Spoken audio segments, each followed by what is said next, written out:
मैं संजय गुप्ता शो में आपका स्वागत करता हूँ। पिछले कुछ समय से हमारे सराउंडिंग में या हमारे आसपास कुछ ऐसी घटनाएं हो रही थी जिसको लेकर मैं थोड़ा सा व्यथित था और आप लोगों के सामने कुछ चीज़ें मैं रखना चाह रहा था जो अभी मेरे दिमाग में चल रही है। कुछ समझ नहीं पा रहा मैं कि हमारी जो सोसाइटी है उसमें ये सब चीज़ें कैसे हो रही हैं और क्यों हो रही हैं।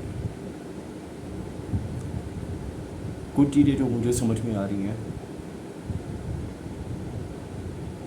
कि हम लोग जो ये तथाकथित जो बुद्धिजीवी हैं, जिन्हें कुछ लोग लिब्रांडो भी बोलते हैं, उनके प्रभाव में हम लोग ज़्यादा आ गए।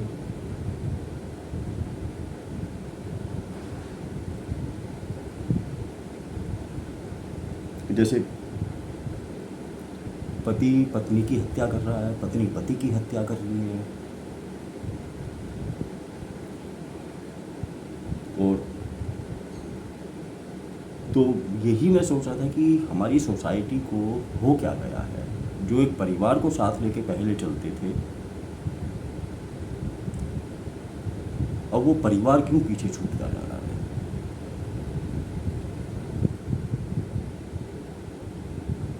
जैसे पहले भी मैंने बोला, कहीं ना कहीं मुझे फिर लगता है कि हमारी जो सोच है, जो हम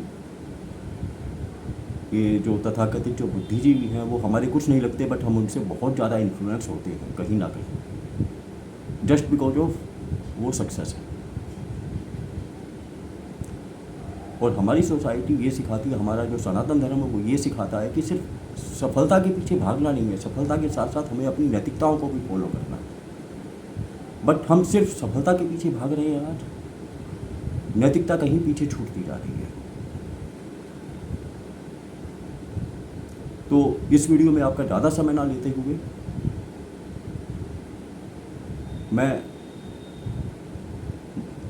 मैं आपको केवल इतना बोलना चाहता हूँ कि मैं महाभारत, जिसके बारे में बोलते हैं कि, और ये सत्य भी है, जो कहीं पर भी है वो महाभारत में है, और जो महाभारत में नहीं है वो कहीं नहीं। महाभारत में राजनीति भी है, महाभारत में परिवार का जो समवर्गीकरण है, जो एकीकरण है, जो जैसा परिवार होना चाहिए वो सब भी महाभारत में है। और राजनीति तो है ही, और सबसे ऊपर जो कृष्ण जी का जो एक दर्शन है और जो जीवन है, उससे भी हमें बहुत कुछ सीखने को मिलेगा। तो फिर मैं यही बोलना चाहूँगा मैं कि हर मंगलवार और शनिवार मैं महाभारत का सीन्स बिगनिंग जो है, जैसा है, प्यार क्या है, कैसा है, वो भी हमें उसमें देखने को मिलेगा।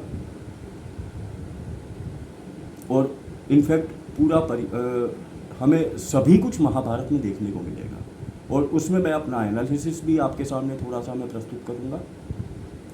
तो और कृष्ण जी जो महाभारत के महानायक हैं, उनसे भी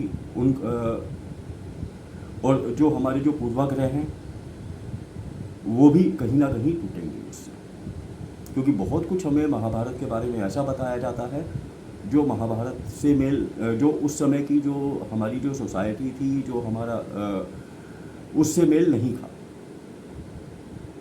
जैसे एकलव्य की ही बात हम करते हैं कि वो दलित था, इसलिए उसका अंगूठा मांग लिया द्रोणाचार्य ने। अंगूठा क्यों मांगा? क्योंकि वो हस्तिनापुर का दुश्मन था। हस्तिनापुर का दुश्मन कैसे था? क्योंकि उसके पिताजी जो हैं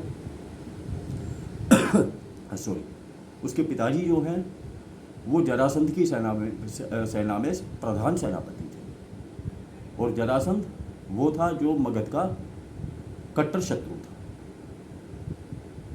तो हमें अपने राज्य को, अपने देश को ऐसे शत्रुओं से भी जो है सुरक्षित रखने की जरूरत है।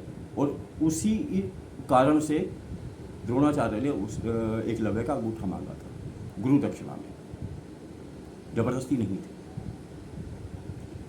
तो इसी के साथ मैं अपनी वाणी को विराम देता हूँ और मिलते हैं अगले मंगलवार, और उसके बाद फिर हर सप्ताह मंगलवार और शनिवार को महाभारत के कुछ प्रसंग लेकर।